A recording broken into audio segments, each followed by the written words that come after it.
നമസ്കാരം.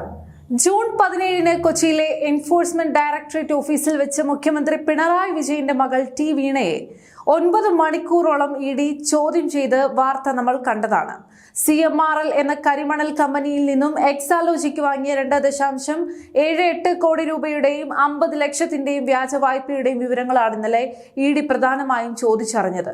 എന്നാൽ ഈ ഒരു കേസ് വെറുമൊരു കരിമണൽ കമ്പനിയിൽ മാത്രം ഒതുങ്ങുന്നതാണെന്ന് ആരും കരുതണ്ട.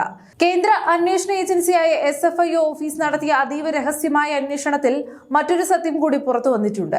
CMRL നിന്ന് മാത്രമല്ല, കേരളത്തിലെയും ബംഗളൂരുവിലെയും മറ്റ് 8ഓളം പ്രമുഖ കമ്പനികളിൽ നിന്നും സഹോദര സ്ഥാപനങ്ങളിൽ നിന്നും എക്സാലോജിക് കമ്പനി ഇത്തരത്തിൽ കോടിക്കണക്കിന് രൂപ കൈപ്പറ്റിയിട്ടുണ്ട്.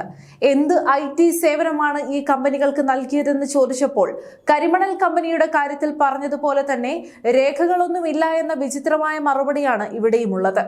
അന്വേഷണ ഏജൻസികൾ കണ്ടെത്തിയ ആ 8 കമ്പനികളുടെയും സഹോദര സ്ഥാപനങ്ങളുടെയും വിവരങ്ങൾ പരിശോധിച്ചാൽ ഇതിന് പിന്നിലെ കൃത്യമായ രാഷ്ട്രീയ സാമ്പത്തിക അവിശുദ്ധ കൂട്ടുകെട്ട് നമുക്ക് മനസ്സിലാക്കാൻ കഴിയും.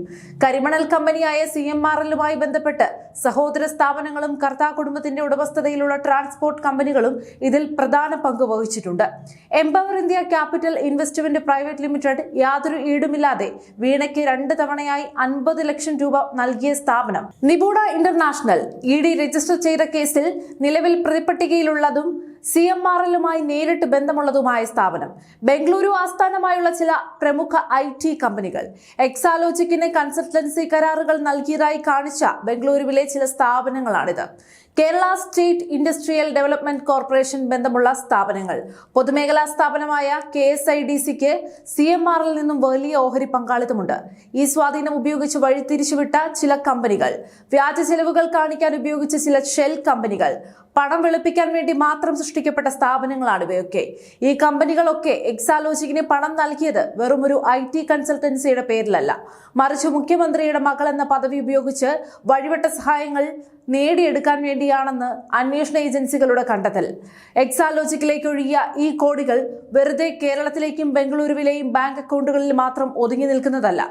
ഈ 8 കമ്പനികളിൽ നിന്നും കൈപ്പറ്റിയ തുകകളിൽ വലിയൊരു പങ്ക് UAE ആസ്ഥാനമായുള്ള ചില വിദേശ ബാങ്ക് അക്കൗണ്ടുകളിലേക്കും അവിടെ നിന്ന് US-ലെ ചില അക്കൗണ്ടുകളിലേക്കും മാറ്റപ്പെട്ടിട്ടുണ്ടെന്ന അതീവ ഗുരുതരമായ സംശയത്തിലാണ് ഇപ്പോൾ EDയും SFIOയും. വ്യാജ ചെലവുകൾ ഉണ്ടാക്കിക്കൊണ്ട് കള്ളപ്പണം വെളുപ്പിക്കാനുള്ള വലിയൊരു അന്താരാഷ്ട്ര സാമ്പത്തിക ശൃംഖല തന്നെയാണ് ഇതിന് പിന്നിൽ പ്രവർത്തിച്ചിരിക്കുന്നത്. തങ്ങൾ നൽകിയ സേവനങ്ങൾക്ക് തെളിവായി ഒരു ഇമെയിൽ ഇടപാടോ ഒരു പ്രൊജക്ട് റിപ്പോർട്ട് അല്ലെങ്കിൽ ഒരു ഡിജിറ്റൽ ലോഗോ പോലും ഇല്ലാതെ ഹാജരാക്കാൻ വീണ വിജയന് കഴിഞ്ഞിട്ടില്ല. നേരിട്ടുള്ള ചർച്ചയായിരുന്നു, അതുകൊണ്ട് രേഖകളില്ല, കമ്പ്യൂട്ടർ സിസ്റ്റം ഇപ്പോൾ നിലവിലില്ല എന്നൊക്കെ പറഞ്ഞ് എത്ര നാൾ ഇവർക്ക് ഒഴിഞ്ഞു മാറാൻ കഴിയും? ഈ 8 കമ്പനികളുടെയും ഉടമകളുടെയും പ്രധാന ചുമതലക്കാരെയും വരും ദിവസങ്ങളിൽ ED ഓരോരുത്തരെയായി കൊച്ചിയിലേക്ക് വിളിപ്പിച്ച് ചോദ്യം ചെയ്യാൻ പോവുകയാണ്. ഇതോടെ മുൻ മുഖ്യമന്ത്രിയുടെ കുടുംബം നടത്തിയ വലിയൊരു സാമ്പത്തിക സാമ്രാജ്യത്തിന്റെ അടിത്തറയാണ് ഇളകാൻ പോകുന്നത്.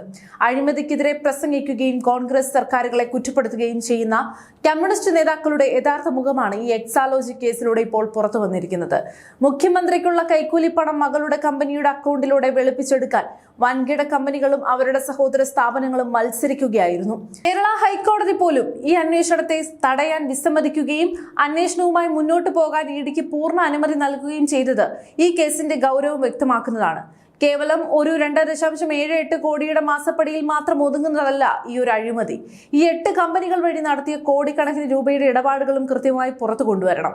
വരും ദിവസങ്ങളിൽ ED നൽകാൻ പോകുന്ന അടുത്ത സമൻസോടെ വീണ വിജയനും ഈ കമ്പനികളുടെ തലപ്പത്തിരിക്കുന്നവരടക്കം പൂർണ്ണമായും നിയമത്തിന് മുന്നിൽ കുടുങ്ങുമെന്ന് ഉറപ്പാണ്.